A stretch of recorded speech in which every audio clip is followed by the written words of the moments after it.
Hello. तो आज हमारे पास एक वीडियो है जिसमें हम क्विकली 5 से 7 मिनट में ये एनालाइज करेंगे कि आज की न्यूज जो आरबीआई के थ्रू दी गई है। द डेट इज 22 मई 2020। आरबीआई ने एक न्यूज दी, RBI considers SDF to manage extra liquidity.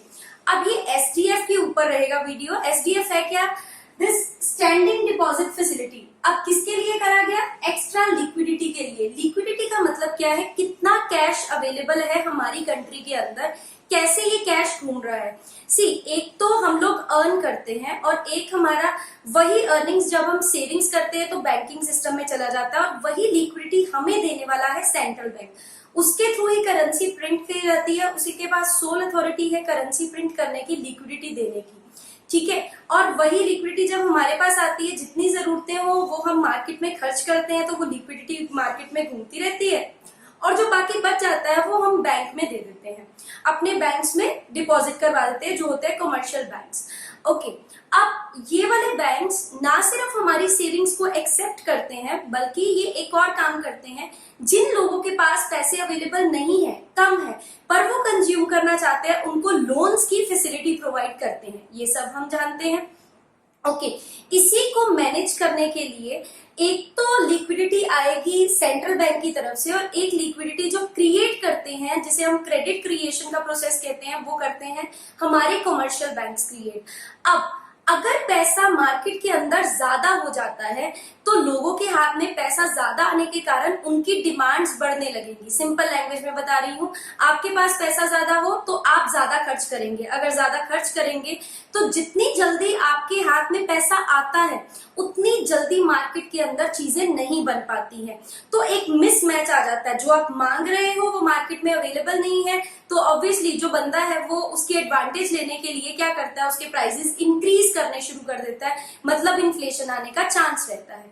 But at the same time अगर ये लिक्विडिटी डिक्रीज होना शुरू हो जाती है, तुम्हारे पास पैसे नहीं है खर्च करने के लिए और मार्केट में तुम खर्च करने नहीं जाते हो, तो चीजें बनके वहीं पड़ी रहेंगी, वो बिकेंगी नहीं, तो प्रोड्यूसर्स बनाएंगे नहीं।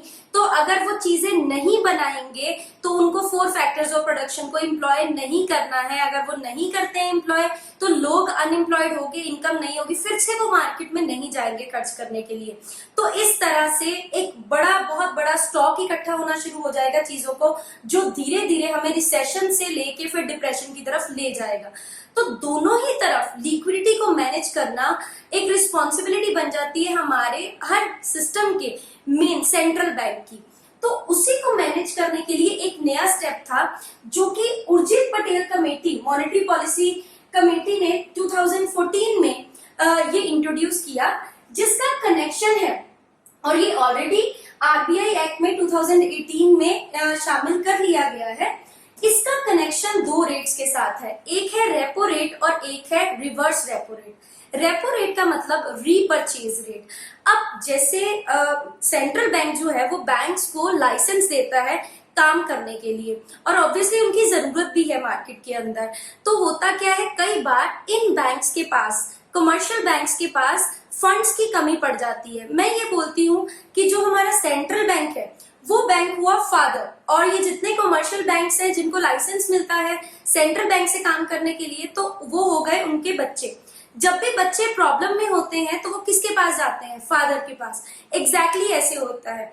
तो रेपो रेट के थ्रू जब भी इन लोगों को, इन बैंक्स को फंड्स की जरूरत पड़ती है, वो अपने फंड्स मांगने के लिए वो जाते हैं, मतलब वो अपने फंड्स अरेंज करने के लिए, लोन लेने के लिए अगर मैं बोलूं तो वो जाते हैं सेंट्रल बैंक के पास। अब सेंट्रल बैंक के पास 2 तरह से वो लोन ले सकते हैं। एक होती है बैंक रेट। अब ये बैंक रेट नया वर्ड जो मैंने यहाँ पे यूज किया, इसी के साथ एक बैंक रेट है। एक तो हुई मेरे पास रेपो रेट और उसी के साथ एक होती है बैंक रेट। बैंक रेट वो रेट है जिसपे सेंट्रल बैंक लॉन्ग टर्म के लिए कमर्शियल बैंक्स को लोन देगा और इसके लिए वो उनसे कोई भी सिक्योरिटी नहीं रखवाएगा। But when it comes to repo rate के अंदर सेंट्रल बैंक कमर्शियल बैंक्स को बोलेगा अगर तुझे कुछ चाहिए तो अपनी कोई सिक्योरिटी लेके आ मेरे पास, सिक्योरिटी को मैं अपने पास रखूंगा, कलेक्ट्रल के तौर पे रखूंगा, और जैसे गिरवी रखना कहते हैं हम, तो अपनी सिक्योरिटी लेके गए, फर्स्ट हैंड सिक्योरिटी लेके गए, बैंक को दी, बैंक से लोन लेके हम अपने पास आ गए। एग्जैक्टली ऐसे रिवर्स रेपो रेट है।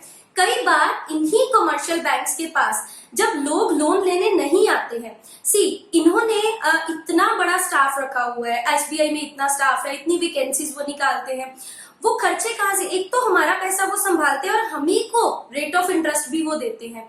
तो इनकी कमाई क्या है? इनकी कमाई है जो डिफरेंस, जब कोई लोन लेने आता है तो लोन उनको महंगा दिया जाता है बट हमारे डिपॉजिट सस्ते रखे जाते हैं, तो बीच का जो डिफरेंस है, बीच का डिफरेंस इनकी कमाई बनती है, जो कि अब बहुत बड़े लेवल पे चलती है। पर कई बार ऐसी सिचुएशन होती है कि कोई कस्टमर इंटरेस्टेड नहीं है लोन लेने के लिए, या कोई बिजनेसमैन इंटरेस्टेड नहीं है लोन लेने के लिए, तो उनके पास फंड्स बचने शुरू हो जाते हैं, क्योंकि वो लोन नहीं दे रहे हैं तो फंड्स इनके पास बचने शुरू हो जाते हैं। तो सेंट्रल बैंक बोलता है तुम एक काम कर सकते हो, जो भी तुम्हारे पास एक्स्ट्रा फंड्स पड़े हुए हैं वो आके मेरे पास पार्क कर दो। पार्क करना जैसे मैं गाड़ी कहीं पे जाके पार्क करती हूँ, वैसे ही ये अपने फंड्स लेके जाके पार्क कर सकते हैं सेंट्रल बैंक के पास, और सेंट्रल बैंक इनको एक रेट ऑफ इंटरेस्ट देगा। जैसे मैं डिपॉजिट करती हूँ बैंक में, मुझे डिपॉजिट के एक रेट मिलती है, वैसे ही सेंट्रल बैंक के पास कमर्शियल बैंक जब अपने पैसे पार्क करता है तो उनको भी एक रेट मिलती है, that is reverse repo rate. हालांकि जब कमर्शियल बैंक इनको लोन देगा वो महंगा देगा, और जब कमर्शियल बैंक के पास ये खुद अपने पैसे लेके आएंगे तब इनको वो चीज सस्ते में खरीदनी पड़ेगी। और एट द सेम टाइम जब भी सेंट्रल बैंक इनसे एक्सेस लिक्विडिटी लेता है अपने पास रिवर्स रेपो रेट के थ्रू, तो जैसे इसने कहा था लेके आओ गिरवी कुछ रखने के लिए, ये अपनी सिक्योरिटीज उनको देता है।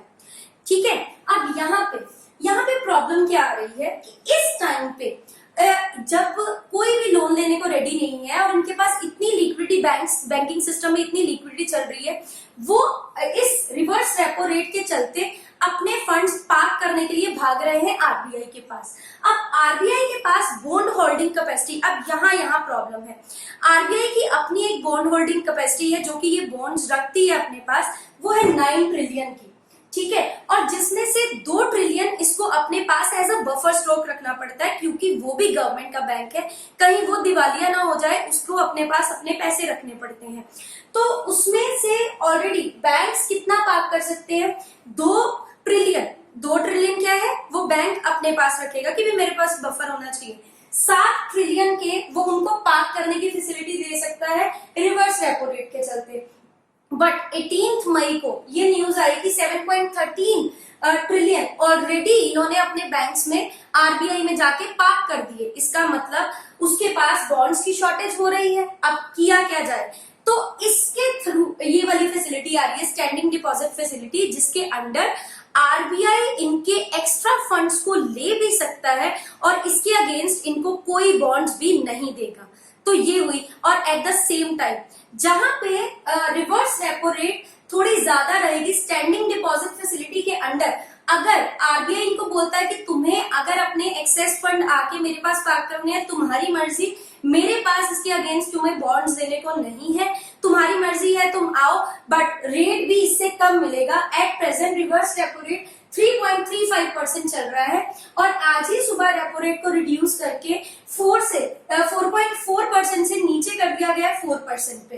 तो इस तरह से आरबीआई स्टैंडिंग डिपॉजिट फैसिलिटी को इस टाइम पे यूज कर सकता है अपने कमर्शियल बैंक्स के एक्स्ट्रा फंड्स को अपने पास पार्क करने के लिए। ये है स्टैंडिंग डिपॉजिट फैसिलिटी। अगर आप लोग ये पूरी मॉनेटरी पॉलिसी के अंदर यूज किए जाने वाले डिफरेंट टूल्स को पढ़ना चाहते हैं तो मैं उसके लिए एक सेपरेट वीडियो बनाऊंगी जो कि मैं कल तक अपलोड करूंगी। Please wait for that video also.